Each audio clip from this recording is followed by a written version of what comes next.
विधान सभा का जोड़ा पहला इजलास होया जिस दे विच जिहड़ा आने वाले दिनों के विच आम आदमी पार्टी जिहड़ी बजट भी पेश कर। प्रताप सिंह बाजवा ने MLA ने उन्होंने भी कहा कि अमन कानून की स्थिति के उत्ते गल की जाए। कुलतार सिंह संधवा ने कहा कि नहीं पहला जिहड़ा मुद्दा चल रहा उस ते आपां गल करांगे, उस तो बाद दे विच इहनूं भी समा देंगे। ते बाजवा साहब कहंदे जी तुसीं उदों गल करोगे जदों किसी ते भी गोली चल जाए। सिद्धू मूसेवाले दे गीत SYL दी तां लगातार जिहड़ा नंबर 1 ते चल रहा है, जिस दे विच उन्होंने पंजाब के कई मुद्दे भी चुके हैं। गाना रिलीज़ किया गया, SYL की गल की गई है, पंजाब की, हिमाचल की, हरियाणा की गल की गई है। तो इस तो इलावा एक जिहड़ी चर्चा छेड़ दी है SYL गाने ने, उहदे विच बलविंदर सिंह जटाणा का नाम आ गया। बलविंदर सिंह जटाणा का संबंध बब्बर खालसा जिहड़ा संगठन आ जथेबंदियां उहदे नाल जोड़िया जा रहा है। तो जो SYL की गल चली सी तां पहली मीटिंग दे विच 2 इंजीनियर मारे गए सी, जिन्हां दे उत्ते हमला किया गया सीगा बलविंदर सिंह जटाणा वाले। इन्ने क चाहण वाले सी सिद्धू मूसेवाले दे कि उन्हां दा गाना रिलीज़ होंदे सार ही एक दिन दे विच मिलियंस दे विच उहदे व्यूज़। जेकर गल की जाए संगरूर जिमनी चोण की, तां बीते दिन संगरूर च जिमनी चोण हुई है तो जिहड़ी वोटिंग आ बहुत ही घट परसेंटेज दे विच हुई है, जिस नूं लैके विरोधियों वालों आम आदमी पार्टी के निशाने साधे जा रहे हैं। कहा जा रहा है कि विरोधी जिहड़े लोग ने वो आम आदमी पार्टी तो खुश दिखाई दे। जिहड़े आम आदमी पार्टी के आगू ने वो कहते हैं जी एक तो गर्मी बहुत सी ते दूजे पासे झोने का सीजन चल रहा है, इस करके लोग वोट घट पाउणा है। हुण नौजवानों के हक में जिहड़े किसान आगू ने वो भी नितरते दिखाई दे रहे हैं।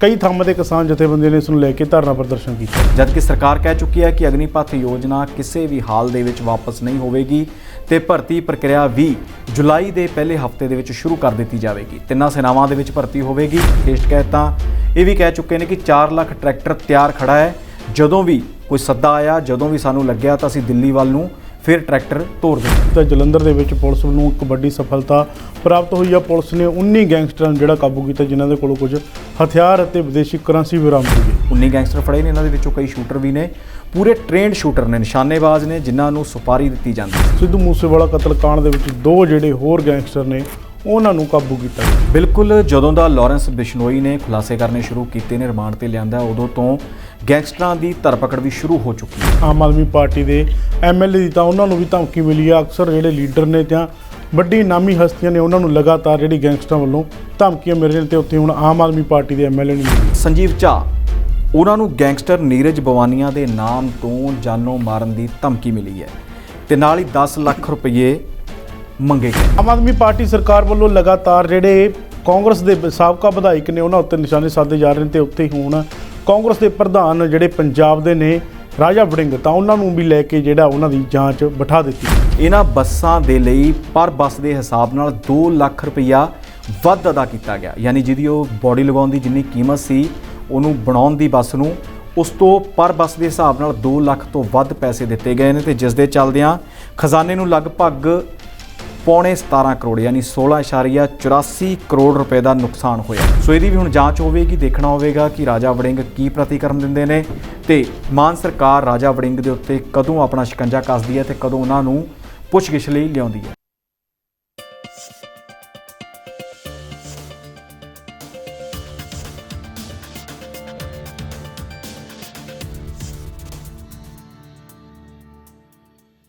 D5 चैनल पंजाबी देख रहे सारे दर्शकों का स्वागत। मैं सुखवीर सिंह एक मेरी भी सुनो प्रोग्राम लैके हाजिर हाँ, जिस दे विच असीं ਵੱਖੋ ਵੱਖਰੇ मुद्दों की चर्चा करते हैं। तो चर्चा करनी साडे नाल ने सीनियर पत्रकार धर्मेंद्र संधू जी, आओ उन्हां दा स्वागत करिए। सर जी धन्यवाद जी। जेकर गल की जाए अज की अहम खबर की, तो अज विधान सभा का जिहड़ा पहला इजलास सीगा होया, जिस दे विच जिहड़ा आउण वाले दिनों दे विच आम आदमी पार्टी जिहड़ी बजट भी पेश करेगी। बिल्कुल सुखबीर, बजट इजलास शुरू हो चुके हैं। अज जिहड़ा पहला सत्र सीगा उहदे विच श्रद्धांजलियां दित्तियां गईयां। श्रद्धांजलियां दित्तियां गईयां उन्हां लोकां नूं जिहड़े लोक इस फानी संसार तो रुखसत हो चुके हैं, जिन्हां दे विच सिद्धू मूसेवाला नूं श्रद्धांजलि दित्ती गई, जथेदार तोता सिंह नूं श्रद्धांजलि दित्ती गई। इस तो इलावा साबका मंत्री हरदीप इंदर बादल नूं भी श्रद्धांजलि दित्ती गई। तो श्रद्धांजलियां स्वतंत्रता सैलानियां नूं दित्तियां गईयां। इस तो इलावा जिहड़े खिडारी इस दुनिया में नहीं रहे उन्होंने भी श्रद्धांजलि दी गई। तो नाल ही SGPC के जूनीयर मीत प्रधान सुरिंदर सिंह नूं भी श्रद्धांजलि दी गई। तो इस दे चलदिआं नंगल अंबिया, संदीप नंगल अंबिया का कतल होया सी, उसनूं श्रद्धांजलि दी गई। तो नाल ही शुरुआत हो गई बजट सैशन की। तो बजट सैशन दे विच काफ़ी कुछ देखने को मिलिया, हंगामा भी देखने को मिलिया, बाहर विरोधियों वालों प्रदर्शन भी किया गया, सवाल जवाब भी होए। तो इस तो इलावा कच्चे अध्यापक ਆਪਣੀ ਮੰਗ ਨੂੰ ਲੈ ਕੇ ਪਹੁੰਚੇ। ਕਹਿੰਦੇ ਅਸੀਂ ਅੱਜ ਯਾਦ ਕਰਵਾਉਣ ਆਏ ਹਾਂ ਕਿ ਜਿਹੜਾ ਵਾਅਦਾ, ਜਿਹੜਾ ਭਰੋਸਾ ਸਾਨੂੰ ਪੱਕੇ ਕਰਨ ਦਾ ਦਿੱਤਾ ਗਿਆ ਸੀ ਆਮ ਆਦਮੀ ਪਾਰਟੀ ਦੀ ਸਰਕਾਰ ਵੱਲੋਂ, ਉਹ ਯਾਦ ਰਹੇ। ਕਿਉਂਕਿ ਆਮ ਆਦਮੀ ਪਾਰਟੀ ਦੀ ਸਰਕਾਰ ਦੇ ਨਾਲ, ਕੈਬਨਿਟ ਦੇ ਨਾਲ ਜਦੋਂ ਉਹਨਾਂ ਦੀ ਮੀਟਿੰਗ ਹੋਈ ਸੀ ਤਾਂ ਉਸ ਮੀਟਿੰਗ ਦੇ ਵਿੱਚ ਉਹਨਾਂ ਨੇ ਕਿਹਾ ਸੀ ਕਿ ਅਸੀਂ ਏਜੰਡਾ ਲੈ ਕੇ ਆਵਾਂਗੇ ਵਿਧਾਨ ਸਭਾ ਦੇ ਸੈਸ਼ਨ ਦੇ ਦੌਰਾਨ। ਸੋ ਉਹ ਵੀ ਆਪਣਾ ਪ੍ਰਦਰਸ਼ਨ ਕਰਦੇ ਨਜ਼ਰ ਆਏ ਤੇ ਨਾਲ ਹੀ ਚਰਚਾ ਬਣੀ ਰਹੀ ਕਿ ਅੱਜ ਕੀ ਕੁਝ ਖਾਸ ਹੋਵੇਗਾ। ਇਸੇ ਦੇ ਚੱਲਦਿਆਂ ਪ੍ਰਤਾਪ ਸਿੰਘ ਬਾਜਵਾ ਨੇ, ਐਮਐਲਏ ਨੇ, ਉਹਨਾਂ ਨੇ ਵੀ ਕਿਹਾ ਕਿ ਅਮਨ ਕਾਨੂੰਨ ਦੀ ਸਥਿਤੀ ਦੇ ਉੱਤੇ ਗੱਲ ਕੀਤੀ ਜਾਵੇ। ਤੇ ਇਸੇ ਦੇ ਚੱਲਦਿਆਂ ਕੁਲਤਾਰ ਸਿੰਘ ਸੰਧਵਾ ਨੇ ਕਿਹਾ ਕਿ ਨਹੀਂ, ਪਹਿਲਾਂ ਜਿਹੜਾ ਮੁੱਦਾ ਚੱਲ ਰਿਹਾ ਉਸੇ ਤੇ ਆਪਾਂ ਗੱਲ ਕਰਾਂਗੇ, ਉਸ ਤੋਂ ਬਾਅਦ ਦੇ ਵਿੱਚ ਇਹਨੂੰ ਵੀ ਸਮਾਂ ਦੇਵਾਂਗੇ। ਤੇ ਬਾਜਵਾ ਸਾਹਿਬ ਕਹਿੰਦੇ ਜੀ ਤੁਸੀਂ ਉਦੋਂ ਗੱਲ ਕਰੋਗੇ ਜਦੋਂ ਕਿਸੇ ਤੇ ਵੀ ਗੋਲੀ ਚੱਲ ਜਾਏਗੀ। ਤੇ ਨਾਲ ਹੀ ਸੰਧਵਾ ਸਾਹਿਬ ਨੇ ਕਿਹਾ ਕਿ ਤੁਸੀਂ ਤਜਰਬੇ ਵਾਲੇ ਹੋ, ਤੁਹਾਡਾ ਤਜਰਬਾ ਜ਼ਿਆਦਾ ਹੈ, ਤੁਹਾਨੂੰ ਤਾਂ ਪਤਾ ਹੈ ਕਿ ਕਿਵੇਂ ਵਿਧਾਨ ਸਭਾ ਦੀ ਕਾਰਵਾਈ ਚੱਲਦੀ ਹੈ। ਤਾਂ ਉਹਨਾਂ ਨੇ ਕਿਹਾ ਜੀ ਤਜਰਬਾ ਉਦੋਂ ਨਹੀਂ ਰਹਿਣਾ ਜਦੋਂ ਕਿਤੇ ਗੋਲੀ ਚੱਲ ਗਈ, ਇਸ ਕਰਕੇ ਅਮਨ ਕਾਨੂੰਨ ਦੀ ਸਥਿਤੀ ਦੇ ਵੱਲ ਨਜ਼ਰ ਮਾਰੀ ਜਾਵੇ, ਚਰਚਾ ਕੀਤੀ ਜਾਵੇ। ਫਿਰ 0 ਆਵਰ ਸੱਦਿਆ ਗਿਆ ਜਿਹਦੇ ਵਿੱਚ ਖੁੱਲ੍ਹ ਕੇ ਚਰਚਾ ਹੋਈ। ਤੇ ਜਦੋਂ ਅਮਨ ਅਰੋੜਾ ਬੋਲਣ ਲੱਗੇ ਤਾਂ ਵਾਕਆਊਟ ਕਰਨਾ ਸ਼ੁਰੂ ਕਰ ਦਿੱਤਾ ਕਾਂਗਰਸੀਆਂ ਵੱਲੋਂ, ਤੇ ਕਾਂਗਰਸੀਆਂ ਨੂੰ ਰੋਕਣ ਦੀ ਕੋਸ਼ਿਸ਼ ਕੀਤੀ ਗਈ, ਰੋਕਿਆ ਤੇ ਫਿਰ ਇਸ ਮੁੱਦੇ ਦੇ ਉੱਤੇ ਲਗਾਤਾਰ ਬਹਿਸ ਹੋਈ। ਸੋ ਅਜਿਹੀ ਜਿਹੜੀ ਕਾਰਵਾਈ ਅੱਜ ਚੱਲੀ ਆ ਤੇ ਆਉਣ ਵਾਲੇ ਦਿਨਾਂ ਦੇ ਵਿੱਚ ਬਜਟ ਵੀ ਪੇਸ਼ ਕੀਤਾ ਜਾਵੇਗਾ ਤੇ ਲੋਕਾਂ ਦੀ ਕਹਿੰਦੇ ਜੀ ਰਾਏ ਦੇ ਨਾਲ ਇਹ ਬਜਟ ਬਣਾਇਆ ਗਿਆ ਹੈ। ਹੁਣ ਦੇਖਣਾ ਹੋਵੇਗਾ ਕਿ ਇਹ ਕਿਹੜੀ ਰਾਏ ਲੋਕਾਂ ਦੀ ਲਈ ਗਈ, ਕਿਵੇਂ ਦਾ ਬਜਟ ਹੈ, ਟੈਕਸ ਫ੍ਰੀ ਬਜਟ ਹੁੰਦਾ ਹੈ ਜਾਂ ਕੋਈ ਟੈਕਸ ਲੱਗਦਾ ਹੈ ਜਾਂ ਕਿਸੇ ਦੇ ਉੱਤੇ ਪੰਜਾਬ ਦੇ ਲੋਕਾਂ ਦੇ ਉੱਤੇ ਵਾਧੂ ਭਾਰ ਪੈਂਦਾ ਹੈ, ਵਜਨ ਪੈਂਦਾ ਹੈ, ਇਹ ਆਉਣ ਵਾਲਾ ਸਮਾਂ ਦੱਸੇਗਾ ਜੀ। ਇਸ ਤੋਂ ਇਲਾਵਾ ਇੱਕ ਗੱਲ ਕੀਤੀ ਹੈ ਸਿੱਧੂ ਮੂਸੇਵਾਲੇ ਦੇ ਗੀਤ SYL ਦੀ ਤਾਂ ਲਗਾਤਾਰ ਜਿਹੜਾ ਨੰਬਰ 1 ਤੇ ਚੱਲ ਰਿਹਾ, ਜਿਸ ਦੇ ਵਿੱਚ ਉਹਨਾਂ ਨੇ ਪੰਜਾਬ ਦੇ ਕਈ ਮੁੱਦੇ ਵੀ ਚੁੱਕੇ ਨੇ ਜੀ। ਬਿਲਕੁਲ ਸੁਖਬੀਰ, ਕਾਫੀ ਸੁਰਖੀਆਂ ਦੇ ਵਿੱਚ ਆ ਜਿਹੜਾ SYL ਗਾਣਾ। SYL ਗਾਣਾ ਪਹਿਲਾਂ ਗਾਇਆ ਸੀ ਜਦੋਂ ਸਿੱਧੂ ਮੂਸੇਵਾਲਾ ਜ਼ਿੰਦਾ ਸੀ ਤੇ ਰਿਲੀਜ਼ ਉਸ ਦੀ ਮੌਤ ਤੋਂ ਬਾਅਦ ਕੀਤਾ ਗਿਆ। ਪਰਿਵਾਰ ਨੇ ਵੀ ਫੈਸਲਾ ਕੀਤਾ ਸੀ ਕਿ ਅਸੀਂ ਸਾਰੀਆਂ ਰਸਮਾਂ ਨਿਪਟਾ ਲਈਏ, ਅੰਤਿਮ ਸੰਸਕਾਰ ਹੋ ਜੇ, ਭੋਗ ਹੋ ਜੇ, ਉਸ ਤੋਂ ਬਾਅਦ ਦੇ ਵਿੱਚ ਅਸੀਂ ਇਹ ਗਾਣਾ ਰਿਲੀਜ਼ ਕਰਾਂਗੇ। ਗਾਣਾ ਰਿਲੀਜ਼ ਕੀਤਾ ਗਿਆ, SYL ਦੀ ਗੱਲ ਕੀਤੀ ਗਈ ਹੈ, ਪੰਜਾਬ ਦੀ, ਹਿਮਾਚਲ ਦੀ, ਹਰਿਆਣਾ ਦੀ ਗੱਲ ਕੀਤੀ ਗਈ ਹੈ। ਤੇ ਇਸ ਤੋਂ ਇਲਾਵਾ ਇੱਕ ਜਿਹੜੀ ਚਰਚਾ ਛੇੜ ਦਿੱਤੀ ਹੈ SYL ਗਾਣੇ ਨੇ, ਉਹਦੇ ਵਿੱਚ ਬਲਵਿੰਦਰ ਸਿੰਘ ਜਟਾਣਾ ਦਾ ਨਾਮ ਆ ਗਿਆ। ਬਲਵਿੰਦਰ ਸਿੰਘ ਜਟਾਣਾ ਦਾ ਸੰਬੰਧ ਬੱਬਰ ਖਾਲਸਾ ਜਿਹੜਾ ਸੰਗਠਨ ਆ, ਜਥੇਬੰਦੀਆਂ, ਉਹਦੇ ਨਾਲ ਜੋੜਿਆ ਜਾ ਰਿਹਾ ਹੈ। ਤੇ ਜਦੋਂ SYL ਦੀ ਗੱਲ ਚੱਲੀ ਸੀ ਤਾਂ ਪਹਿਲੀ ਮੀਟਿੰਗ ਦੇ ਵਿੱਚ 2 ਇੰਜੀਨੀਅਰ ਮਾਰੇ ਗਏ ਸੀ ਜਿਨ੍ਹਾਂ ਦੇ ਉੱਤੇ ਹਮਲਾ ਕੀਤਾ ਗਿਆ ਸੀਗਾ ਬਲਵਿੰਦਰ ਸਿੰਘ ਜਟਾਣਾ ਵੱਲੋਂ, ਨਾਲ ਉਹਨਾਂ ਦੇ ਸਾਥੀ ਵੀ ਸੀ। ਉਸ ਤੋਂ ਬਾਅਦ ਉਹਦੇ ਪਰਿਵਾਰ ਨੂੰ ਵੀ ਮਾਰ ਦਿੱਤਾ ਗਿਆ। ਇਸ ਤੋਂ ਇਲਾਵਾ ਐਨਕਾਊਂਟਰ ਕਰਕੇ ਬਲਵਿੰਦਰ ਸਿੰਘ ਜਟਾਣਾ ਨੂੰ ਵੀ ਮਾਰ ਦਿੱਤਾ ਗਿਆ। ਕਾਫੀ ਮੁੱਦਾ ਹੁਣ ਅਹਿਮ ਹੋ ਚੁੱਕਿਆ ਹੈ, ਕਾਫੀ ਸਵਾਲ, ਕਾਫੀ ਤੰਜ ਕੱਸ ਦਿੱਤੇ ਗਏ ਨੇ ਸਿੱਧੂ ਮੂਸੇਵਾਲਾ ਵੱਲੋਂ। ਜੇਕਰ ਸਿੱਧੂ ਮੂਸੇਵਾਲਾ ਇਸ ਵੇਲੇ ਜ਼ਿੰਦਾ ਹੁੰਦਾ ਤਾਂ ਇਹਦੇ ਉੱਤੇ ਕੋਈ ਨਾ ਕੋਈ ਪ੍ਰਤੀਕਰਮ ਜ਼ਰੂਰ ਆਉਂਦਾ, ਪਰ ਸਿੱਧੂ ਮੂਸੇਵਾਲਾ ਇਸ ਦੁਨੀਆ ਦੇ ਵਿੱਚ ਨਹੀਂ ਰਿਹਾ। ਜੇਕਰ ਗਾਣੇ ਦੀ ਚੱਲਣ ਦੀ ਗੱਲ ਕੀਤੀ ਜਾਵੇ ਤਾਂ SYL ਗਾਣਾ ਕੁਝ ਘੰਟੇ ਪਹਿਲਾਂ ਦੀ ਜਿਹੜੀ ਆ 15 ਮਿਲੀਅਨ ਕ੍ਰਾਸ ਕਰ ਚੁੱਕਿਆ ਹੈ ਤੇ 2.3 ਮਿਲੀਅਨ ਤੱਕ ਤਾਂ ਉਹਨੂੰ ਲਾਈਕ ਆ। ਤੇ ਜੇਕਰ ਭੰਗੂ ਤੁਸੀਂ ਕਮੈਂਟ ਪੜ੍ਹਨ ਦੀ ਕੋਸ਼ਿਸ਼ ਕਰੋ ਤਾਂ ਤੁਹਾਡੇ ਕੋਲ ਸ਼ਾਮ ਦਾ ਸਮਾਂ ਵੀ ਘੱਟ ਆ, ਸਵੇਰ ਦਾ ਜਿਹੜਾ ਸਮਾਂ ਉਹ ਵੀ ਘੱਟ ਆ। ਕਮੈਂਟ ਹੀ ਇੰਨੇ ਆ ਰਹੇ ਨੇ, ਇੰਨੇ ਕੁ ਚਾਹੁਣ ਵਾਲੇ ਸੀ ਸਿੱਧੂ ਮੂਸੇਵਾਲੇ ਦੇ ਕਿ ਉਹਨਾਂ ਦਾ ਗਾਣਾ ਰਿਲੀਜ਼ ਹੁੰਦੇ ਸਾਰ ਹੀ ਇੱਕ ਦਿਨ ਦੇ ਵਿੱਚ ਮਿਲੀਅਨਸ ਦੇ ਵਿੱਚ ਉਹਦੇ ਵਿਊਜ਼ ਹੋ ਗਏ ਨੇ ਜੀ। ਜੇਕਰ ਗੱਲ ਕੀਤੀ ਜਾਵੇ ਸੰਗਰੂਰ ਜਿਮਨੀ ਚੋਣ ਦੀ ਤਾਂ ਬੀਤੇ ਦਿਨ ਸੰਗਰੂਰ 'ਚ ਜਿਮਨੀ ਚੋਣ ਹੋਈ ਹੈ ਤੇ ਜਿਹੜੀ VOTING ਆ ਉਹ ਬਹੁਤ ਹੀ ਘੱਟ ਪਰਸੈਂਟੇਜ ਦੇ ਵਿੱਚ ਹੋਈ ਹੈ, ਜਿਸ ਨੂੰ ਲੈ ਕੇ ਵਿਰੋਧੀਆਂ ਵੱਲੋਂ ਆਮ ਆਦਮੀ ਪਾਰਟੀ ਦੇ ਨਿਸ਼ਾਨੇ ਸਾਧੇ ਜਾ ਰਹੇ ਨੇ। ਕਿਹਾ ਜਾ ਰਿਹਾ ਕਿ ਵਿਰੋਧੀ ਜਿਹੜੇ ਲੋਕ ਨੇ ਉਹ ਆਮ ਆਦਮੀ ਪਾਰਟੀ ਤੋਂ ਖੁਸ਼ ਦਿਖਾਈ ਨਹੀਂ ਦਿੱਤੇ। ਬਿਲਕੁਲ ਇਹ ਇਲਜ਼ਾਮ ਲਗਾਏ ਜਾ ਰਹੇ ਨੇ, ਪਰ ਸੁਖਬੀਰ ਇੱਕ ਗੱਲ ਜਾਣਨ ਵਾਲੀ ਹੈ, ਉਹ ਇਹ ਹੈ ਕਿ VOTING ਸਿਰਫ ਆਮ ਆਦਮੀ ਪਾਰਟੀ ਵਾਸਤੇ ਨਹੀਂ ਹੋ ਰਹੀ ਸੀ ਜੀ। ਬਾਕੀ ਉਮੀਦਵਾਰ ਵੀ ਚੋਣ ਮੈਦਾਨ ਦੇ ਵਿੱਚ ਸੀ। 16 ਉਮੀਦਵਾਰ ਆਪਣੀ ਕਿਸਮਤ ਅਜ਼ਮਾ ਰਹੇ ਸੀ। ਵਿਰੋਧੀ ਕਹਿ ਰਹੇ ਨੇ ਕਿ ਘੱਟ ਵੋਟ ਪਈ ਹੈ ਕਿਉਂਕਿ ਆਮ ਆਦਮੀ ਪਾਰਟੀ ਦੀ ਸਰਕਾਰ ਹੈ, ਪਰ ਉਮੀਦਵਾਰ ਤਾਂ ਬਾਕੀ ਪਾਰਟੀਆਂ ਦੇ ਵੀ ਖੜੇ ਸੀਗੇ। ਫਿਰ ਇਹਦਾ ਮਤਲਬ ਕਿ ਲੋਕਾਂ ਨੇ ਕਿਸੇ ਵੀ ਸਿਆਸੀ ਆਗੂ ਨੂੰ, ਸਿਆਸੀ ਪਾਰਟੀ ਨੂੰ ਪਸੰਦ ਹੀ ਨਹੀਂ ਕੀਤਾ ਜੀ। ਇਸ ਕਰਕੇ ਵੋਟ ਨਹੀਂ ਪਾਉਣ ਆਏ, ਕਿਉਂਕਿ ਜੇਕਰ ਕਿਸੇ ਨੇ ਜਿਤਾਉਣਾ ਹੋਵੇ, ਕਿਸੇ ਨੂੰ ਜਾਂ ਕਿਸੇ ਦੇ ਹੋਰ ਦੇ ਹੱਕ ਦੇ ਵਿੱਚ ਵੋਟ ਪਾਉਣੀ ਹੋਵੇ ਤਾਂ ਜਿਹੜਾ ਵੋਟ ਫੀਸ ਦਾ ਉਹ ਵੱਧ ਜਾਂਦਾ ਹੈ, ਪਰ ਵੋਟ ਫੀਸ ਦਾ ਸਿਰਫ ਤੇ ਸਿਰਫ 37% ਦੇ ਉੱਤੇ ਹੀ ਰਹਿ ਗਿਆ। 16 ਉਮੀਦਵਾਰ ਨੇ ਜਿਨ੍ਹਾਂ ਦੀ ਕਿਸਮਤ ਜਿਹੜੀ ਮਸ਼ੀਨਾਂ ਨੇ ਉਹਨਾਂ ਦੇ ਵਿੱਚ ਬੰਦ ਹੋ ਚੁੱਕੀ ਹੈ। 26 ਤਰੀਕ ਨੂੰ ਨਤੀਜੇ ਆਉਣਗੇ, ਨਤੀਜਿਆਂ ਦੇ ਉੱਤੇ ਸਭ ਦੀਆਂ ਨਜ਼ਰਾਂ ਟਿਕੀਆਂ ਹੋਈਆਂ ਨੇ। ਪਰ ਜਿਹੜੇ ਆਮ ਆਦਮੀ ਪਾਰਟੀ ਦੇ ਆਗੂ ਨੇ ਉਹ ਕਹਿੰਦੇ ਨੇ ਜੀ ਇੱਕ ਤਾਂ ਗਰਮੀ ਬਹੁਤ ਸੀ ਤੇ ਦੂਜੇ ਪਾਸੇ ਝੋਨੇ ਦਾ ਸੀਜ਼ਨ ਚੱਲ ਰਿਹਾ, ਇਸ ਕਰਕੇ ਲੋਕ ਵੋਟ ਘੱਟ ਪਾਉਣ ਆਏ ਨੇ। ਤੇ ਨਾਲ ਹੀ ਅਸ਼ਵਨੀ ਸ਼ਰਮਾ ਨੇ, ਭਾਜਪਾ ਦੇ ਪ੍ਰਧਾਨ, ਉਹਨਾਂ ਨੇ ਕਿਹਾ ਹੈ ਕਿ ਲੋਕਾਂ ਦਾ ਮੋਹ ਭੰਗ ਹੋ ਚੁੱਕਿਆ। ਲੋਕ ਜਾਣ ਚੁੱਕੇ ਨੇ ਕਿ ਆਮ ਆਦਮੀ ਪਾਰਟੀ ਦੀ ਸਰਕਾਰ ਕਿਹੋ ਜਿਹੀ ਸਰਕਾਰ ਹੈ, ਕਿਉਂਕਿ ਵਾਅਦੇ ਕਰਨਾ ਹਰ ਪਾਰਟੀ ਜਾਣਦੀ ਹੈ, ਪਰ ਪਾਰਟੀ ਉਹੀ ਹੈ, ਉਸੇ ਦਾ ਵਿਸ਼ਵਾਸ ਬਣਦਾ ਹੈ ਜਿਹੜੀ ਪਾਰਟੀ ਲੋਕਾਂ ਨਾਲ ਕੀਤੇ ਹੋਏ ਵਾਅਦਿਆਂ ਨੂੰ ਅਮਲੀ ਜਾਮਾ ਪਹਿਨਾ ਦੇਵੇ ਜੀ। ਜੇਕਰ ਗੱਲ ਕੀਤੀ ਜਾਵੇ ਅਗਨੀਪਥ ਸਕੀਮ ਦੀ ਤਾਂ ਲਗਾਤਾਰ ਨੌਜਵਾਨਾਂ ਵੱਲੋਂ ਇਸ ਦਾ ਵਿਰੋਧ ਕੀਤਾ ਜਾ ਰਿਹਾ ਹੈ। ਹੁਣ ਨੌਜਵਾਨਾਂ ਦੇ ਹੱਕ ਦੇ ਵਿੱਚ ਜਿਹੜੇ ਕਿਸਾਨ ਆਗੂ ਨੇ ਉਹ ਵੀ ਨਿੱਤਰਦੇ ਦਿਖਾਈ ਦੇ ਰਹੇ ਨੇ। ਕਈ ਥਾਵਾਂ ਤੇ ਕਿਸਾਨ ਜਥੇਬੰਦੀਆਂ ਨੇ ਇਸ ਨੂੰ ਲੈ ਕੇ ਧਰਨਾ ਪ੍ਰਦਰਸ਼ਨ ਕੀਤਾ ਹੈ। ਬਿਲਕੁਲ ਸੁਖਬੀਰ, ਜਿਸ ਤਰ੍ਹਾਂ ਦਾ ਮਾਹੌਲ ਬਣਿਆ ਹੋਇਆ ਸਾਡੇ ਦੇਸ਼ ਦਾ ਅਗਨੀਪਥ ਯੋਜਨਾ ਨੂੰ ਲੈ ਕੇ ਹਰ ਥਾਂ ਤੇ ਵਿਰੋਧ ਹੋ ਰਿਹਾ ਹੈ। ਨੌਜਵਾਨਾਂ ਨੇ ਭੰਨਤੋੜ ਵੀ ਕੀਤੀ, ਸਟੇਸ਼ਨਾਂ ਦੇ ਉੱਤੇ ਅੱਗ ਤੱਕ ਲਗਾ ਦਿੱਤੀ ਤੇ ਇਸੇ ਦੇ ਚੱਲਦਿਆਂ ਕਿਸਾਨਾਂ ਨੇ ਵੀ ਸਾਥ ਦੇਣ ਦਾ ਫੈਸਲਾ ਕੀਤਾ। ਕਿਸਾਨ ਨੌਜਵਾਨਾਂ ਦੇ ਹੱਕ ਦੇ ਵਿੱਚ ਡਟ ਗਏ ਨੇ ਅਗਨੀਪਥ ਯੋਜਨਾ ਦੇ ਖਿਲਾਫ, ਜਦਕਿ ਸਰਕਾਰ ਕਹਿ ਚੁੱਕੀ ਹੈ ਕਿ ਅਗਨੀਪਥ ਯੋਜਨਾ ਕਿਸੇ ਵੀ ਹਾਲ ਦੇ ਵਿੱਚ ਵਾਪਸ ਨਹੀਂ ਹੋਵੇਗੀ ਤੇ ਭਰਤੀ ਪ੍ਰਕਿਰਿਆ ਵੀ ਜੁਲਾਈ ਦੇ ਪਹਿਲੇ ਹਫ਼ਤੇ ਦੇ ਵਿੱਚ ਸ਼ੁਰੂ ਕਰ ਦਿੱਤੀ ਜਾਵੇਗੀ। ਤਿੰਨਾਂ ਸੈਨਾਵਾਂ ਦੇ ਵਿੱਚ ਭਰਤੀ ਹੋਵੇਗੀ, ਪਰ ਕਿਸਾਨਾਂ ਨੇ ਮੈਮੋਰੰਡਮ ਦਿੱਤੇ ਨੇ, ਮੰਗ ਪੱਤਰ ਦਿੱਤੇ ਨੇ ਰਾਸ਼ਟਰਪਤੀ ਦੇ ਨਾਮ, ਤਹਿਸੀਲਦਾਰਾਂ ਨੂੰ, ਨਾਇਬ ਤਹਿਸੀਲਦਾਰਾਂ ਨੂੰ ਤੇ ਡਿਪਟੀ ਕਮਿਸ਼ਨਰਾਂ ਨੂੰ।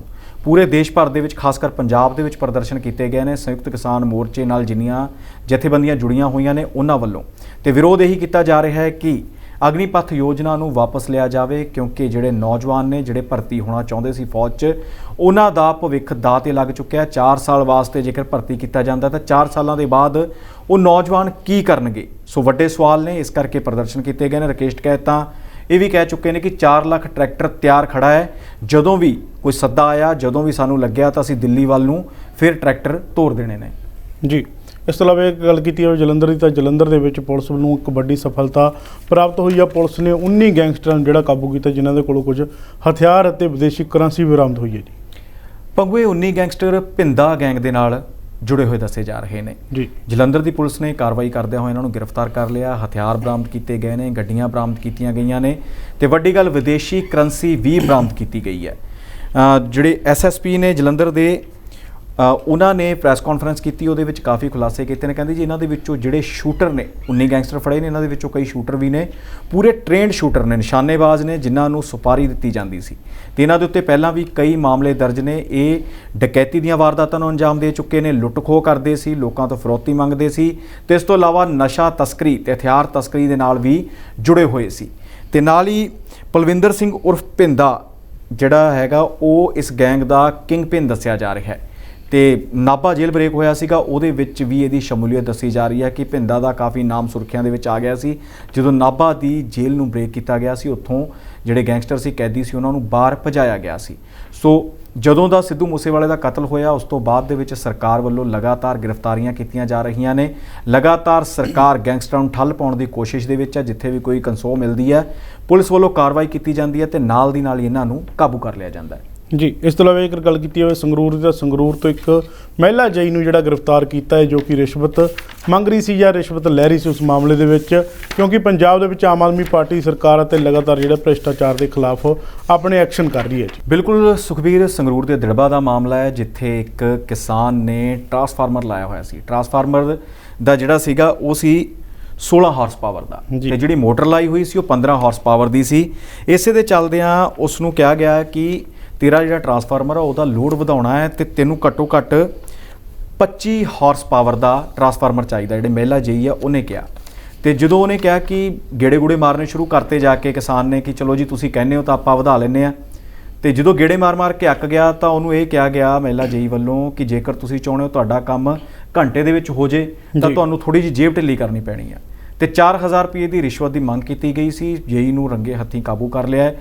ਖਾਸ ਕਰ ਮਹਿਲਾ ਜਈ ਹੈ, ਜਦੋਂ ਅਸੀਂ ਪੜ੍ਹ ਲਿਖ ਕੇ ਨੌਕਰੀਆਂ ਪ੍ਰਾਪਤ ਕਰ ਲੈਂਦੇ ਹਾਂ, ਨੌਕਰੀਆਂ ਪ੍ਰਾਪਤ ਕਰਨ ਤੋਂ ਬਾਅਦ ਤਨਖਾਹ ਵੀ ਵੱਡੀ ਮਿਲਦੀ ਹੈ, ਸਰਕਾਰੀ ਅਹੁਦਿਆਂ 'ਤੇ ਪਹੁੰਚ ਜਾਂਦੇ ਨੇ ਲੋਕ, ਪਰ ਜਿਹੜੀ ਮਨ ਦੇ ਵਿੱਚ ਲਾਲਸਾ ਹੈ, ਲਾਲਚ ਆ, ਉਹ ਕਈ ਵਾਰ ਮੁਸ਼ਕਲ ਦੇ ਵਿੱਚ ਪਾ ਦਿੰਦਾ। ਜੇ ਕਈ ਮਾਮਲੇ ਸਾਹਮਣੇ ਆਏ ਨੇ, ਬੀਤੇ ਦਿਨੀ ਇੱਕ ASI ਨੂੰ ਰੰਗੇ ਹੱਥੀਂ ਫੜਿਆ ਸੀਗਾ, ਕਾਨੂੰਗੋ ਨੂੰ ਮਾਛੀਵਾੜਾ ਸਾਹਿਬ ਤੋਂ ਰੰਗੇ ਹੱਥੀਂ ਰਿਸ਼ਵਤ ਲੈਂਦੇ ਹੋਏ ਫੜਿਆ ਗਿਆ। ਚਾਹੇ ਜਿਹੜੀ ਮਾਨ ਸਰਕਾਰ ਉਹ ਲਗਾਤਾਰ ਕਹਿ ਰਹੀ ਹੈ ਕਿ ਅਸੀਂ ਭ੍ਰਿਸ਼ਟਾਚਾਰ ਨੂੰ ਠੱਲ ਪਾ ਰਹੇ ਹਾਂ, ਪਰ ਜਿਸ ਤਰ੍ਹਾਂ ਦੇ ਨਾਲ ਇੱਕ ਅੱਧਾ ਬੰਦਾ ਫੜਿਆ ਜਾਂਦਾ, ਜ਼ਮੀਨੀ ਪੱਧਰ ਦੇ ਉੱਤੇ ਵੀ ਜਾ ਕੇ ਪਤਾ ਲੱਗਣਾ ਚਾਹੀਦਾ ਹੈ। ਸਰਕਾਰ ਦੇ ਜਿਹੜੇ ਨੁਮਾਇੰਦੇ ਨੇ ਉਹਨਾਂ ਨੂੰ ਪਤਾ ਕਰਨਾ ਚਾਹੀਦਾ ਕਿ ਕਿੰਨੇ ਕੁ ਲੋਕ ਰਿਸ਼ਵਤ ਲੈ ਰਹੇ ਨੇ, ਕਿੱਥੇ ਕੰਮ ਹੋ ਰਹੇ ਨੇ। ਅਕਸਰ ਅਸੀਂ ਜਦੋਂ ਕਿਤੇ ਸਰਕਾਰੀ ਦਫ਼ਤਰ ਦੇ ਵਿੱਚ ਜਾਂਦੇ ਹਾਂ ਤਾਂ ਲੰਮੀਆਂ ਜਿਹੜੀਆਂ ਕਤਾਰਾਂ ਲੱਗੀਆਂ ਹੁੰਦੀਆਂ ਨੇ, ਭੀੜ ਲੱਗੀ ਹੁੰਦੀ ਹੈ, ਉਹਨਾਂ ਦਾ ਪੱਖ ਜਾਣਨਾ ਚਾਹੀਦਾ ਹੈ ਕਿ ਤੁਸੀਂ ਕਿੰਨੇ ਦਿਨਾਂ ਤੋਂ ਇੱਥੇ ਗੇੜੇ ਮਾਰ ਰਹੇ ਹੋ, ਕਿੰਨੇ ਦਿਨਾਂ ਤੋਂ ਤੁਹਾਡਾ ਕੰਮ ਲਟਕਿਆ ਹੋਇਆ ਹੈ ਤੇ ਇਸ ਤੋਂ ਇਲਾਵਾ ਕਿੰਨੇ ਦਿਨਾਂ ਦੇ ਵਿੱਚ ਉਹ ਕੰਮ ਕਰਨ ਦਾ ਜਿਹੜਾ ਨੋਟੀਫਿਕੇਸ਼ਨ ਸੀ ਉਹ ਤੁਹਾਡੇ ਤੱਕ ਪਹੁੰਚਿਆ ਸੀ। ਸੋ ਇਸ ਤਰ੍ਹਾਂ ਠੱਲ ਪਾਈ ਜਾ ਸਕਦੀ ਹੈ। ਜੀ, ਇਸ ਤੋਂ ਇਲਾਵਾ ਇੱਕ ਗੱਲ ਕੀਤੀ ਹੈ ਸਿੱਧੂ ਮੂਸੇਵਾਲਾ ਕਤਲकांड ਦੀ, ਤਾਂ ਸਿੱਧੂ ਮੂਸੇਵਾਲਾ ਕਤਲकांड ਦੇ ਵਿੱਚ 2 ਜਿਹੜੇ ਹੋਰ ਗੈਂਗਸਟਰ ਨੇ ਉਹਨਾਂ ਨੂੰ ਕਾਬੂ ਕੀਤਾ ਗਿਆ। ਬਿਲਕੁਲ, ਜਦੋਂ ਦਾ ਲਾਰੈਂਸ ਬਿਸ਼ਨੋਈ ਨੇ ਖੁਲਾਸੇ ਕਰਨੇ ਸ਼ੁਰੂ ਕੀਤੇ ਨੇ, ਰਿਮਾਂਡ ਤੇ ਲਿਆਂਦਾ, ਉਦੋਂ ਤੋਂ ਗੈਂਗਸਟਰਾਂ ਦੀ ਧਰਪਕੜ ਵੀ ਸ਼ੁਰੂ ਹੋ ਚੁੱਕੀ ਹੈ। ਇਸੇ ਦੇ ਚੱਲਦਿਆਂ ਦਿੱਲੀ ਕ੍ਰਾਈਮ ਬ੍ਰਾਂਚ ਨੇ ਫਤਿਆਬਾਦ ਦੇ ਪਿੰਡ ਕੁੱਕੜਵਾਲੀ ਤੋਂ ਵਿਕਰਮ ਤੇ ਖਿਰਾਤੀ ਖੇੜਾ ਤੋਂ ਕਾਲਾ ਨੂੰ ਪੁੱਛਗਿੱਛ ਲਈ ਲਿਆਂਦਾ ਹੈ, ਗ੍ਰਿਫਤਾਰ ਕੀਤਾ ਹੈ। ਜਿਹੜੇ ਪੁਲਿਸ ਸੂਤਰ ਨੇ ਉਹਨਾਂ ਦੇ ਮੁਤਾਬਕ ਪਵਨ ਗੁੱਜਰ, ਵਿਕਰਮ ਗੁੱਜਰ ਤੇ ਕਾਲਾ ਗੁੱਜਰ ਜਿਸ ਹੋਟਲ ਵਿੱਚ ਠਹਿਰੇ ਸੀ ਵਾਰਦਾਤ ਨੂੰ ਅੰਜਾਮ ਦੇਣ ਤੋਂ ਬਾਅਦ, ਉਸ ਹੋਟਲ ਵਿੱਚ ਵਿਕਰਮ ਤੇ ਕਾਲਾ ਦੀ ਭਾਈਵਾਲੀ ਹੈ। ਇਸ ਕਰਕੇ ਪੁਲਿਸ ਨੇ ਇਹਨਾਂ ਨੂੰ ਗ੍ਰਿਫਤਾਰ ਕਰ ਲਿਆ, ਹਿਰਾਸਤ ਦੇ ਵਿੱਚ ਲੈ ਲਿਆ ਤੇ ਹੋਰ ਵੀ ਖੁਲਾਸੇ ਹੋਣ ਦੀ ਜਿਹੜੀ ਉਮੀਦ ਜਤਾਈ ਜਾ ਰਹੀ ਹੈ। ਸਿੱਧੂ ਮੂਸੇਵਾਲਾ ਦਾ 29 ਮਈ ਨੂੰ ਕਤਲ ਕੀਤਾ ਗਿਆ ਸੀ। ਪੁਲਿਸ ਦੇ ਹੱਥ ਅਹਿਮ ਸੁਰਾਗ ਲੱਗੇ ਸੀ। ਪੁਲਿਸ ਨੇ ਕਾਫੀ ਗ੍ਰਿਫਤਾਰੀਆਂ ਵੀ ਕੀਤੀਆਂ ਨੇ ਤੇ ਜਿਹੜੀਆਂ ਗੱਡੀਆਂ ਸੀ ਉਹਨਾਂ ਦੇ ਮਾਲਕਾਂ ਤੋਂ ਲੈ ਕੇ ਕਿਵੇਂ ਉਹ ਗੱਡੀਆਂ ਕਿੱਥੇ ਤੱਕ ਪਹੁੰਚੀਆਂ, ਸਾਰੀ ਜਾਂਚ ਚੱਲ ਰਹੀ ਹੈ।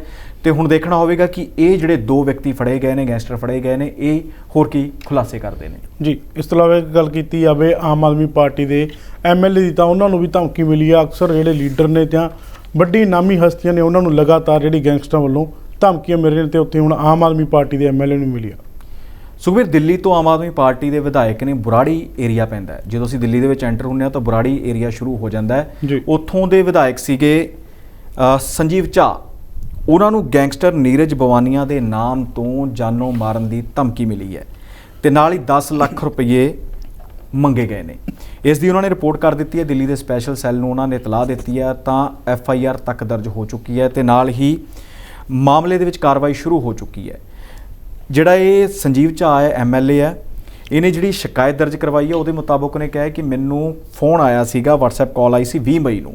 ਕਾਲਰ ਨੇ ਖੁਦ ਨੂੰ ਦੱਸਿਆ ਸੀ ਕਿ ਉਹ ਦਿੱਲੀ ਦੇ ਖਤਰਨਾਕ ਗੈਂਗਸਟਰ ਨੀਰਜ ਬਵਾਨੀਆ ਦਾ ਭਰਾ ਵਿੱਕੀ ਕੋਬਰਾ ਬੋਲ ਰਿਹਾ ਹੈ ਤੇ ਇਸੇ ਦੇ ਚੱਲਦਿਆਂ 10 ਲੱਖ ਰੁਪਏ ਦੀ ਪ੍ਰੋਡਕਸ਼ਨ ਮਨੀ ਮੰਗੀ ਗਈ ਸੀ। ਪਰ ਜਦੋਂ ਉਹਨਾਂ ਨੇ ਪੁਲਿਸ ਦੇ ਕੋਲ ਜਿਹੜੀ ਆਪਣੀ ਦੇ ਦਿੱਤੀ ਹੈ ਅਰਜੀ, ਤਾਂ ਇਸ ਤੋਂ ਬਾਅਦ ਦੇ ਵਿੱਚ ਜਿਹੜੀ ਪੁਲਿਸ ਹੈ ਉਹ ਪੂਰੇ ਆਪਣੀ ਕਾਰਵਾਈ ਦੇ ਵਿੱਚ ਲੱਗ ਚੁੱਕੀ ਹੈ ਤੇ ਜਿਹੜਾ ਨੀਰਜ ਬਵਾਨੀਆ ਉਹ ਦਿੱਲੀ ਦਾ ਗੈਂਗਸਟਰ ਹੈ ਤੇ ਦਿੱਲੀ ਦੀ ਤਿਹਾੜ ਜੇਲ੍ਹ ਦੇ ਵਿੱਚ ਬੰਦ ਹੈ ਤੇ ਉੱਥੇ ਬੈਠਾ ਵੀ ਨੈਟਵਰਕ ਚਲਾ ਰਿਹਾ ਹੈ। ਸੋ ਜਿਹੜੇ ਜੇਲ੍ਹ ਅਧਿਕਾਰੀ ਨੇ, ਪੁਲਿਸ ਅਧਿਕਾਰੀ ਨੇ, ਉਹਨਾਂ ਨੂੰ ਇਹਦੇ ਉੱਤੇ ਨਜ਼ਰ ਰੱਖਣੀ ਚਾਹੀਦੀ ਹੈ।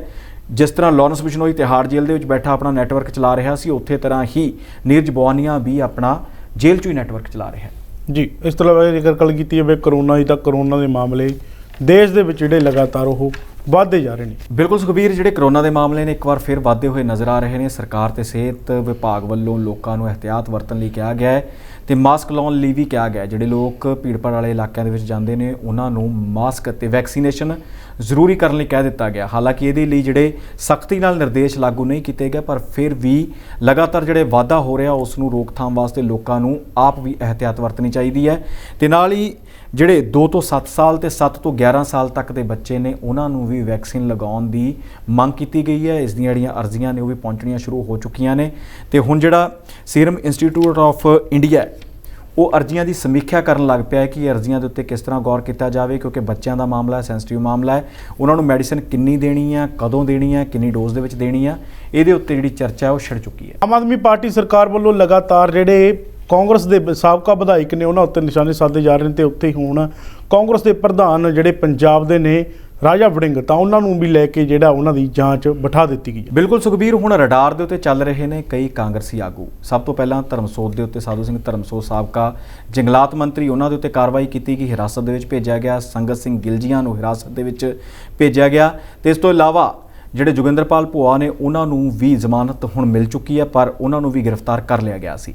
ਇਸੇ ਦੇ ਚੱਲਦੇ ਹੁਣ ਅਗਲੀ ਰਡਾਰ ਆਮ ਆਦਮੀ ਪਾਰਟੀ ਦੀ ਅਗਲੀ ਰਡਾਰ ਦੇ ਉੱਤੇ ਨੇ ਰਾਜਾ ਵੜਿੰਗ, ਅਮਰਿੰਦਰ ਸਿੰਘ ਰਾਜਾ ਵੜਿੰਗ, ਜੋ ਸਾਬਕਾ ਟਰਾਂਸਪੋਰਟ ਮੰਤਰੀ ਰਹਿ ਚੁੱਕੇ ਨੇ ਤੇ ਇਹਨਾਂ ਦੇ ਦੌਰਾਨ ਹੀ ਇਹਨਾਂ ਦੇ ਉੱਤੇ ਇਲਜ਼ਾਮ ਲੱਗੇ ਨੇ ਕਿ ਇਹਨਾਂ ਨੇ ਬੱਸਾਂ ਜਿਹੜੀਆਂ ਨਵੀਆਂ ਪਾਈਆਂ ਸੀ ਪਨਬੱਸ ਦੇ ਵਿੱਚ, ਉਹਨਾਂ ਦੀ ਜਿਹੜੀ ਬਾਡੀਆਂ ਲਵਾਈਆਂ ਸੀ ਉਹ ਰਾਜਸਥਾਨ ਦੇ ਜੈਪੁਰ ਦੀ ਇੱਕ ਕੰਪਨੀ ਸੀ ਜਿਨ੍ਹਾਂ ਨੇ ਬਾਡੀਆਂ ਲਾਉਣ ਦਾ ਕੰਮ ਕੀਤਾ ਸੀ। ਪਰ ਹੁਣ ਸਵਾਲ ਵੱਡੇ ਖੜੇ ਹੋ ਗਏ ਨੇ ਕਿ ਇਹਨਾਂ ਬੱਸਾਂ ਦੇ ਲਈ ਪਰ ਬੱਸ ਦੇ ਹਿਸਾਬ ਨਾਲ 2 ਲੱਖ ਰੁਪਈਆ ਵੱਧ ਅਦਾ ਕੀਤਾ ਗਿਆ, ਯਾਨੀ ਜਿਹਦੀ ਉਹ ਬਾਡੀ ਲਗਾਉਣ ਦੀ ਜਿੰਨੀ ਕੀਮਤ ਸੀ ਉਹਨੂੰ ਬਣਾਉਣ ਦੀ ਬੱਸ ਨੂੰ, ਉਸ ਤੋਂ ਪਰ ਬੱਸ ਦੇ ਹਿਸਾਬ ਨਾਲ 2 ਲੱਖ ਤੋਂ ਵੱਧ ਪੈਸੇ ਦਿੱਤੇ ਗਏ ਨੇ ਤੇ ਜਿਸ ਦੇ ਚੱਲਦਿਆਂ ਖਜ਼ਾਨੇ ਨੂੰ ਲਗਭਗ ਪੌਣੇ 17 ਕਰੋੜ ਯਾਨੀ 16.84 ਕਰੋੜ ਰੁਪਏ ਦਾ ਨੁਕਸਾਨ ਹੋਇਆ। ਤੇ ਜਿਹੜੀਆਂ ਖਬਰਾਂ ਨੇ ਉਹਦੇ ਹਿਸਾਬ ਦੇ ਨਾਲ ਸਰਕਾਰ ਆ ਜਿਹੜੀ ਉਹ ਵਿਜੀਲੈਂਸ ਵਿਭਾਗ ਨੂੰ ਇਹ ਜਾਂਚ ਸੌਂਪ ਸਕਦੀ ਹੈ। ਦੱਸ ਦਈਏ ਕਿ ਜਦੋਂ ਚੰਨੀ ਸਾਹਿਬ ਮੁੱਖ ਮੰਤਰੀ ਬਣੇ ਸੀ ਤਾਂ ਉਸ ਦੌਰਾਨ 3 ਮਹੀਨਿਆਂ ਲਈ ਰਾਜਾ ਵੜਿੰਗ ਵੀ ਟਰਾਂਸਪੋਰਟ ਮੰਤਰੀ ਬਣੇ ਸੀ। ਕਾਫੀ ਐਕਸ਼ਨ 'ਚ ਨਜ਼ਰ ਆਏ ਸੀ। ਬੱਸਾਂ ਨੂੰ ਰੋਕ ਕੇ ਉਹਨਾਂ ਵੱਲੋਂ ਚੈਕਿੰਗ ਕੀਤੀ ਜਾਂਦੀ ਸੀ, ਚਾਹੇ ਸਰਕਾਰੀ ਬੱਸਾਂ ਹੁੰਦੀਆਂ ਸੀ ਚਾਹੇ ਪ੍ਰਾਈਵੇਟ ਬੱਸਾਂ ਹੁੰਦੀਆਂ ਸੀ। ਇੱਥੋਂ ਤੱਕ ਕਿ ਕਈਆਂ ਦੇ ਤਾਂ ਪਰਮਿਟ ਵੀ ਕੈਂਸਲ ਕਰ ਦਿੱਤੇ ਗਏ ਸੀ, ਬੌਂਡ ਕਰ ਲਈਆਂ ਗਈਆਂ ਸੀ ਕਾਫੀ ਬੱਸਾਂ। ਤਾਂ ਇਸੇ ਦੇ ਚੱਲਦਿਆਂ ਹੁਣ ਰਾਜਾ ਵੜਿੰਗ ਵੀ ਵਿਵਾਦਾਂ ਦੇ ਵਿੱਚ ਘਿਰ ਸਕਦੇ ਨੇ, ਕਿਉਂਕਿ ਜਿਹੜੀਆਂ ਬਾਡੀਜ਼ ਲਗਾਈਆਂ ਗਈਆਂ ਸੀ ਬੱਸਾਂ ਦੇ ਉੱਤੇ ਪਨਬਸ ਦੇ, ਉਹ ਮਹਿੰਗੀਆਂ ਲਗਵਾਈਆਂ ਗਈਆਂ ਨੇ। ਜਦ ਕਿ ਜੇਕਰ ਗੱਲ ਕੀਤੀ ਜਾਵੇ ਤਾਂ 842 ਬੱਸਾਂ ਸੀਗੀਆਂ ਤੇ ਉੱਤਰ ਪ੍ਰਦੇਸ਼ ਦੀਆਂ 148 ਬੱਸਾਂ ਸੀ, ਜਿਨ੍ਹਾਂ ਦੇ ਵਿੱਚ 148 ਬੱਸਾਂ ਦੇ ਪੂਰੇ ਰੇਟ ਦੀਆਂ ਬਾਡੀਆਂ ਲੱਗੀਆਂ ਤੇ ਜਿਹੜੀਆਂ ਸਾਡੀਆਂ 842 ਪੰਜਾਬ ਦੀਆਂ ਬੱਸਾਂ ਸੀ ਉਹਨਾਂ ਦੇ ਉੱਤੇ 2 ਲੱਖ ਰੁਪਈਆ ਪ੍ਰਤੀ ਬੱਸ ਦੇ ਹਿਸਾਬ ਦੇ ਨਾਲ ਵੱਧ ਚਾਰਜ ਦਿੱਤੇ ਗਏ। ਸੋ ਇਹਦੀ ਵੀ ਹੁਣ ਜਾਂਚ ਹੋਵੇਗੀ, ਦੇਖਣਾ ਹੋਵੇਗਾ ਕਿ ਰਾਜਾ ਵੜਿੰਗ ਕੀ ਪ੍ਰਤੀਕਰਮ ਦਿੰਦੇ ਨੇ ਤੇ ਮਾਨ ਸਰਕਾਰ ਰਾਜਾ ਵੜਿੰਗ ਦੇ ਉੱਤੇ ਕਦੋਂ ਆਪਣਾ ਸ਼ਿਕੰਜਾ ਕੱਸਦੀ ਹੈ ਤੇ ਕਦੋਂ ਉਹਨਾਂ ਨੂੰ ਪੁੱਛਗਿੱਛ ਲਈ ਲਿਆਉਂਦੀ ਹੈ। ਜੀ, ਇਸ ਤੋਂ ਇਲਾਵਾ ਇੱਕ ਗੱਲ ਕੀਤੀ ਜਾਵੇ ਮਾਨਸਾ ਜ਼ਿਲ੍ਹਾ ਦੀ, ਤਾਂ ਮਾਨਸਾ ਜ਼ਿਲ੍ਹੇ ਦੇ ਵਿੱਚ ਜਿਹੜੀ ਗੁਲਾਬੀ ਸੁੰਡੀ ਆ ਉਸ ਦਾ ਕਹਿਰ ਨਰਮੇ ਉੱਤੇ ਲਗਾਤਾਰ ਜਾਰੀ ਹੈ, ਜਿਸ ਤੋਂ ਬਾਅਦ ਕਿਸਾਨਾਂ ਨੇ ਕਈ ਥਾਵਾਂ 'ਤੇ ਆਪਣੀ ਫਸਲ ਵੀ ਵਾਹ ਦਿੱਤੀ ਹੈ। ਬਿਲਕੁਲ, ਗੁਲਾਬੀ ਸੁੰਡੀ ਨਰਮੇ ਦੇ ਉੱਤੇ ਹਮਲਾ ਕੀਤਾ ਸੀਗਾ। ਜਦੋਂ ਚੰਨੀ ਸਰਕਾਰ ਸੀ ਉਦੋਂ ਚੰਨੀ ਸਾਹਿਬ ਖੁਦ ਵੀ ਮਾਨਸਾ ਦੇ ਪਿੰਡਾਂ ਦੇ ਵਿੱਚ ਪਹੁੰਚੇ ਸੀ, ਜਿੱਥੇ ਜਾ ਕੇ ਉਹਨਾਂ ਨੇ ਅਧਿਕਾਰੀਆਂ ਨੂੰ ਤੁਰੰਤ ਸਪਰੇਅ ਅਤੇ ਬਣਦਾ ਮੁਆਵਜ਼ਾ ਦੇਣ ਦੇ ਆਦੇਸ਼ ਦਿੱਤੇ ਸੀ। ਪਰ ਇਸੇ ਦੇ ਚੱਲਦਿਆਂ ਹੁਣ ਇੱਕ ਵਾਰ ਫਿਰ ਗੁਲਾਬੀ ਸੁੰਡੀ ਨੂੰ ਜਿਹੜਾ ਹਮਲਾ ਹੋ ਚੁੱਕਿਆ ਨਰਮੇ ਦੀ ਫਸਲ ਦੇ ਉੱਤੇ, ਉਸ ਨੂੰ ਕਾਬੂ ਕਰਨ ਵਾਸਤੇ ਸਪਰੇਅ ਦੀ ਜਿਹੜੀ ਮੰਗ ਕੀਤੀ ਜਾ ਰਹੀ ਹੈ ਕਿਸਾਨਾਂ ਵੱਲੋਂ। ਤੇ ਕਿਸਾਨ ਕਹਿੰਦੇ ਨੇ ਜੀ ਜਲਦ ਗਰਦੌਰੀਆਂ ਕਰਾ ਕੇ ਸਾਨੂੰ ਮੁਆਵਜ਼ਾ ਦਿੱਤਾ ਜਾਵੇ। ਇੱਕ ਪਾਸੇ ਜਿਹੜੀਆਂ ਸਾਡੀਆਂ ਸਰਕਾਰਾਂ ਨੇ ਉਹ ਕਹਿੰਦੀਆਂ ਨੇ ਕਿ ਫਸਲੀ ਚੱਕਰ ਦੇ ਵਿੱਚੋਂ ਕਿਸਾਨਾਂ ਨੂੰ ਕੱਢਣਾ ਹੈ। ਮਾਨ ਸਾਹਿਬ ਵੱਲੋਂ ਇਸ ਵਾਰ ਕਿਹਾ ਗਿਆ ਕਿ ਝੋਨੇ ਦੀ ਤੁਸੀਂ ਸਿੱਧੀ ਬਿਜਾਈ ਕਰੋਗੇ ਤਾਂ 1500 ਰੁਪਏ ਪ੍ਰਤੀ ਏਕੜ ਦੇ ਹਿਸਾਬ ਨਾਲ ਤੁਹਾਨੂੰ ਅਸੀਂ ਜਿਹੜੀ ਆਰਥਿਕ ਸਹਾਇਤਾ ਦੇਵਾਂਗੇ। ਪਰ ਇਸ ਦੇ ਉਲਟ ਕਿਸਾਨਾਂ ਨੇ ਸਿੱਧੀ ਬਿਜਾਈ ਨੂੰ ਤਰਜੀਹ ਨਹੀਂ ਦਿੱਤੀ ਤੇ ਲਵਾਈ ਹੈ ਜਿਹੜੀ ਝੋਨੇ ਦੀ ਉਹ ਲਗਾਤਾਰ ਜਾਰੀ ਹੈ, ਮਜ਼ਦੂਰ ਵੀ ਨਹੀਂ ਮਿਲ ਰਹੇ। ਤੇ ਦੂਜੇ ਪਾਸੇ ਜਿਹੜੇ ਕਿਸਾਨ ਪਾਣੀ ਨੂੰ ਬਚਾਉਣ ਵਾਸਤੇ, ਫਸਲੀ ਚੱਕਰ 'ਚੋਂ ਨਿਕਲਣ ਵਾਸਤੇ ਨਰਮਾ ਤੇ ਮੂੰਗੀ ਬੀਜ ਰਹੇ ਨੇ, ਉਹਨਾਂ ਨੂੰ ਮੁਸ਼ਕਲਾਂ ਦਾ ਸਾਹਮਣਾ ਕਰਨਾ ਪੈ ਰਿਹਾ। ਮੂੰਗੀ ਦੀ ਫਸਲ ਮੰਡੀਆਂ ਦੇ ਵਿੱਚ ਪਈ ਹੈ ਪਰ ਲਿਫਟਿੰਗ ਨਹੀਂ ਹੋ ਰਹੀ, ਵਿਕ ਨਹੀਂ ਰਹੀ। ਆੜ੍ਹਤੀਆਂ ਨੇ ਆਪਣਾ ਮੋਰਚਾ ਖੋਲ੍ਹ ਦਿੱਤਾ ਹੈ ਕਿ ਸਾਨੂੰ ਮੂੰਗੀ ਦੀ ਫਸਲ ਦੀ ਖਰੀਦ 'ਚੋਂ ਬਾਹਰ ਕੱਢਿਆ ਗਿਆ ਤੇ ਜਿਹੜੀ MSP ਉਸ ਤੋਂ ਵੀ ਘੱਟ ਰੇਟ ਦੇ ਉੱਤੇ ਮੂੰਗੀ ਦੀ ਫਸਲ ਵਿਕ ਰਹੀ ਹੈ। ਤੇ ਹੁਣ ਜਿਹੜੀ ਨਰਮੇ ਦੀ ਫਸਲ ਆ ਉਹਦੇ ਲਈ ਨਵੀਂ ਕੁਦਰਤੀ ਆਫਤ ਆ ਗਈ ਹੈ। ਗੁਲਾਬੀ ਸੁੰਡੀ ਨੇ ਇੱਕ ਵਾਰ ਫਿਰ ਹਮਲਾ ਕਰ ਦਿੱਤਾ। ਹੁਣ ਦੇਖਣਾ ਹੋਵੇਗਾ ਕਿ ਕਦੋਂ ਸਰਕਾਰ, ਮਾਨ ਸਰਕਾਰ ਕਦੋਂ ਗਰਦੌਰੀਆਂ ਕਰਾਉਂਦੀ ਹੈ, ਕਦੋਂ ਇਹਨਾਂ ਕਿਸਾਨਾਂ ਨੂੰ ਮੁਆਵਜ਼ਾ ਦਿੱਤਾ ਜਾਂਦਾ ਹੈ। ਜੀ, ਧੰਨਵਾਦ ਜੀ। ਇਹ ਸਨ ਸਾਡੇ ਨਾਲ ਸੀਨੀਅਰ ਪੱਤਰਕਾਰ ਧਰਮਿੰਦਰ ਸੰਧੂ ਜੀ, ਜਿਨ੍ਹਾਂ ਨੇ ਵੱਖੋ-ਵੱਖਰੇ ਮੁੱਦਿਆਂ ਤੇ ਚਰਚਾ ਕੀਤੀ ਹੈ। ਜਲਦ ਨਵਾਂ ਪ੍ਰੋਗਰਾਮ ਲੈ ਕੇ ਹਾਜ਼ਰ ਹੋਵਾਂਗੇ, ਤਦ ਤੱਕ ਲਈ ਦਿਓ ਇਜਾਜ਼ਤ। ਧੰਨਵਾਦ।